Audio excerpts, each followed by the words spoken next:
Bismillahirrahmanirrahim. Assalamualaikum warahmatullahi wabarakatuh. Lagi puasa ya? Oh iya lagi puasa makanya lemas gitu. Tapi kan masih pagi gitu ya. Saya ulangi ya. Assalamualaikum warahmatullahi wabarakatuh.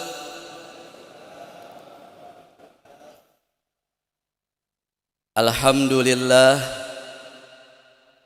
alhamdulillahi rabbil alamin.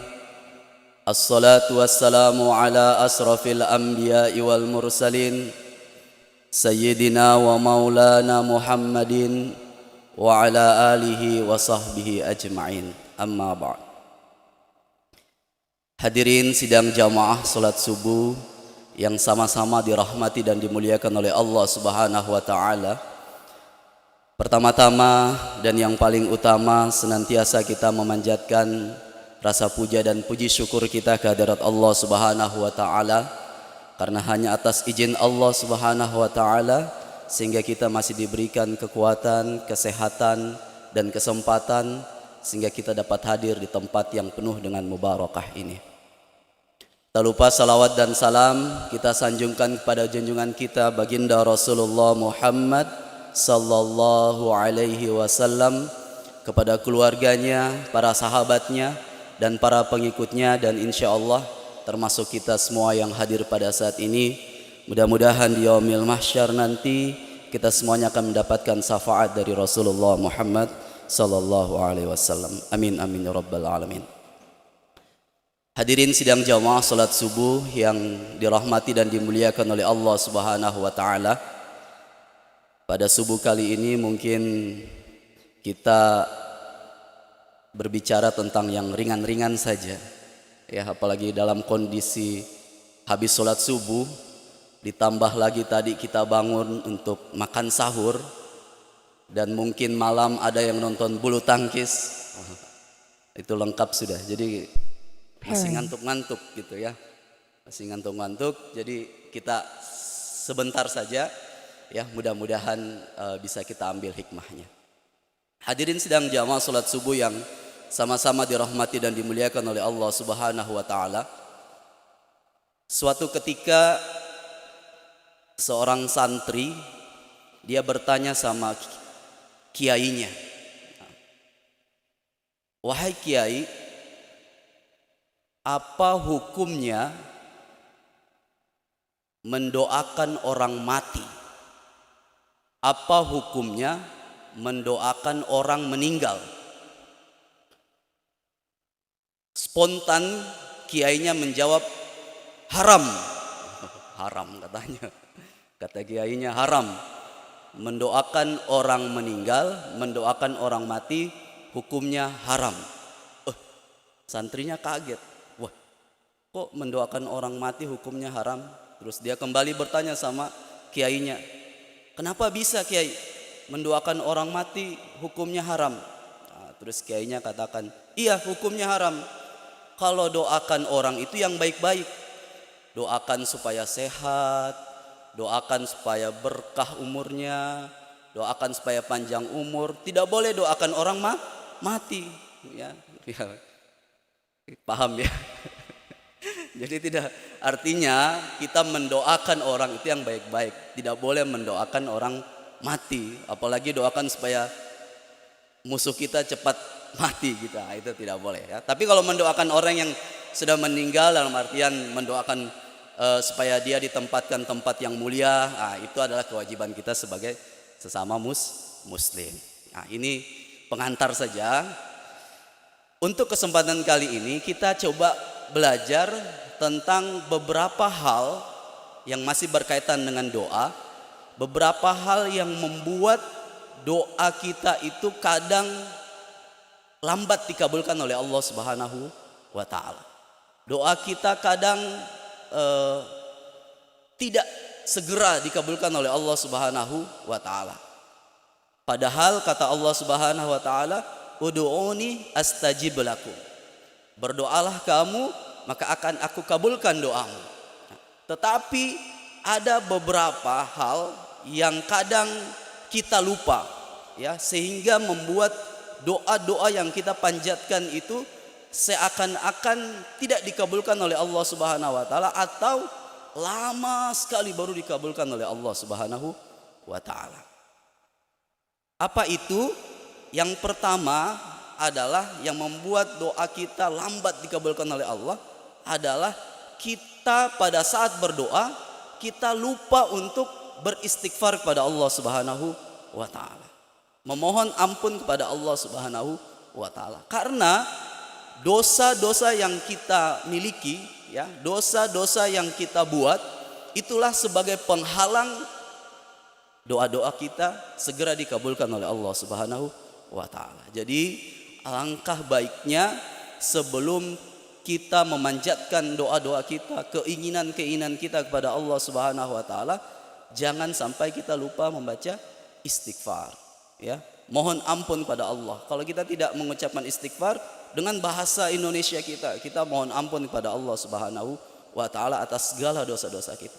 Dengan kita mohon ampun kepada Allah, maka akan terkikis sedikit demi sedikit dosa yang ada dalam diri kita, sehingga itulah akan mempermudah komunikasi kita dengan Allah, dan Allah Subhanahu wa taala insyaallah akan mempercepat doa yang kita panjatkan kepada Allah Subhanahu wa taala. Jadi itu yang pertama. Jadi kita istighfar sebelum membaca doa. Mohon ampun pada Allah sebelum kita memanjatkan doa kita kepada Allah Subhanahu wa taala. Hadirin sidang jamaah salat subuh yang sama-sama dirahmati dan dimuliakan oleh Allah Subhanahu wa taala. Kemudian yang kedua yang perlu kita perhatikan pada saat kita memanjatkan doa kita sehingga insya Allah cepat dikabulkan oleh Allah Subhanahu wa taala, yakni jangan sampai doa yang kita panjatkan itu tidak diulang-ulang. Artinya cuma sekali dua kali terus selesai kita doa. Tetapi doa yang kita panjatkan itu harus berkepanjangan. Harus berkepanjangan. Jadi hari ini doa, besok doa yang sama, besok doa yang sama, terus kita panjatkan, terus kita panjatkan. Ya. Makanya setiap habis sholat doa-doa yang populer yang biasa kita panjatkan yaitu seperti Rabbana atina fid dunya hasanah wa fil akhirati hasanah wa qina azabannar. Itu populer yang sering kita panjatkan pada Allah Subhanahu wa taala. Tapi ada doa-doa tertentu yang khusus memang kita minta. Ya, contohnya mungkin kita mau ikut ujian gitu ya, ikut ujian supaya lulus, ya.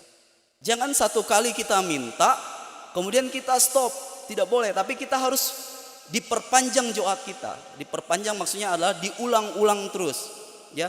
Setiap waktu kita ulang terus doa kita. Kita repeat gitu ya, ulangi terus doa-doa kita. Nah, disitulah maka Allah Subhanahu wa taala insya Allah akan tergerak untuk segera mengabulkan doa kita, karena Allah tahu bahwa itu sebenarnya yang dibutuhkan oleh hambaku. Nah, tetapi kalau kita doanya cuma sekali dua kali, padahal doa itu sangat kita inginkan dikabulkan oleh Allah, maka yakin dan percaya akan lambat dikabulkan oleh Allah Subhanahu wa taala. Nah, jadi itu yang kedua. Jadi doa yang kita panjatkan harus kita ulang-ulangi terus, diperpanjang terus, diulang-ulang setiap waktu. Nah, kemudian yang berikutnya yang perlu kita perhatikan agar doa kita agar segera dikabulkan oleh Allah Subhanahu wa taala, yakni harus optimis, harus yakin doa yang kita panjatkan itu dikabulkan oleh Allah Subhanahu wa taala. Tidak boleh kita berdoa, contohnya kita minta supaya dilancarkan rizkinya oleh Allah, tapi kita doanya gini, ya Allah, kalau Engkau kehendaki ya Allah, maka lancarkanlah doaku ya Allah. Ini dia tidak optimis. Artinya dia masih ada keraguan atas doa yang dia panjatkan kepada Allah Subhanahu wa taala. Dia ikut ujian tapi ya Allah, kalau Engkau kehendaki maka luluskanlah saya dalam ujian ini ya Allah. Tidak boleh seperti gitu. Ya, kita harus yakin, optimis bahwa doa yang kita panjatkan itu dikabulkan oleh Allah Subhanahu wa taala. Tidak boleh ada keraguan di dalam hati kita bahwa doa kita ini bisa dikabulkan atau bisa juga tidak. Nah, tidak boleh. Kalau kita bilang kalau engkau kehendaki, berarti kita seakan-akan tidak yakin bahwa doa kita itu pasti akan dikabulkan oleh Allah. Sedangkan Allah sendiri katakan bahwa kalau kamu berdoa maka akan aku kabulkan doamu. Seperti itu ya. Jadi kita harus yakin, tidak boleh ada kalau engkau kehendaki, kalau engkau inginkan, ya itu seakan-akan kata-kata yang tidak optimis. Doa kita dikabulkan oleh Allah. Kemudian yang berikutnya yang perlu kita perhatikan adalah melihat waktu-waktu mustajab doa kita dikabulkan oleh Allah Subhanahu wa taala. Nah, ada beberapa waktu yang itu mustajab dikabulkan oleh Allah Subhanahu wa taala. Di antaranya adalah waktu mustajab itu sepertiga malam. Ya, kita bangun salat lail, ya, salat malam. Nah, terus di situ kita minta kepada Allah Subhanahu wa taala. Terus kalau gimana pada saat salat tarawih? Kita di bulan Ramadan sudah ada salat tarawih, salat lail. Nah, tidak apa-apa kita bangun di malam hari lagi, kita salat lail lagi, tapi tidak usah witir. Kalau kita sudah salat witir di salat tarawih. Gitu. Kita bangun tetap salat malam, salat lail, kemudian kita panjatkan doa kita. Kemudian setelah sholat lail itu tidak perlu lagi sholat witir, karena kita mungkin sudah sholat witir di sholat tarawih. Itu waktu mustajab, sepertiga malam. Kemudian di antara azan dan iqomah. Jadi di antara azan dan iqomah itu tempat kita doa. Setelah kita sholat sunnah qobliyah, ya kita setelah sholat sunnah kemudian kita manjatkan doa. Di situ adalah waktu mustajab, ya. Doa kita akan segera dikabulkan oleh Allah Subhanahu wa taala. Kemudian apalagi waktu mustajabnya? Waktu mustajabnya adalah ketika hujan deras. Ketika hujan deras itu waktu mustajab, doa kita dikabulkan oleh Allah Subhanahu wa taala. Jadi kalau ada hujan deras itu, kita doa, minta kepada Allah Subhanahu wa ta'ala. Disitulah doa kita akan segera dikabulkan oleh Allah Subhanahu wa ta'ala. Itu beberapa tempat, termasuk, ini yang sering kita lupa, termasuk ketika kita mau berbuka puasa. Jangan kita mau berbuka puasa sibuk lihat kue kiri kanan gitu ya, lihat jalan kote, risoles. Kalau di sini yang klasemen pertama apa ini, kue di sini? Masih jalan kote apa ini? Kalau di Nurul Huda itu tahun lalu itu jalan kote peringkat pertama, tapi sekarang kelihatannya tahu isi yang peringkat pertama. Jadi kita itu pada saat memasuki buka puasa itu jangan kita pikir makanannya di depan kita, tapi disitulah waktu mustajab kita berdoa kepada Allah Subhanahu wa taala. Minta kepada Allah pada saat menjelang berbuka puasa, ya. Istighfar, kemudian minta kepada Allah. Maka disitulah waktu paling mustajab, doa kita akan dikabulkan oleh Allah Subhanahu wa ta'ala. Yang terakhir, hadirin sedang jamaah sholat subuh yang sama-sama dirahmati dan milik Allah Subhanahu wa ta'ala, perkara yang perlu kita perhatikan sehingga doa kita akan segera dikabulkan oleh Allah Subhanahu wa ta'ala. Jangan sampai kita lupa di setiap doa-doa kita, jangan kita hanya mendoakan diri kita saja, tetapi kita juga doakan orang lain. Ya, paling tidak terselip di salah satu doa kita ada doa kita kepada orang lain selain daripada diri kita. Kenapa? Karena doa kita kepada orang lain tanpa diketahui oleh orang yang kita doakan tersebut, maka disitulah Allah Subhanahu wa taala akan segera kabulkan doa yang kita panjatkan tersebut. Dan apabila Allah kabulkan doa tersebut, maka itu pun juga yang akan Allah kabulkan terhadap diri kita. Jadi kalau ada saudara kita yang kita doakan, ya, pada saat itu dia membutuhkan sesuatu yang sangat berharga bagi dia, mungkin dia ingin pulang kampung atau apa, tapi rizkinya lagi kurang, ya, maka kita doakan. Atau dia lagi sakit, gitu ya, kita doakan.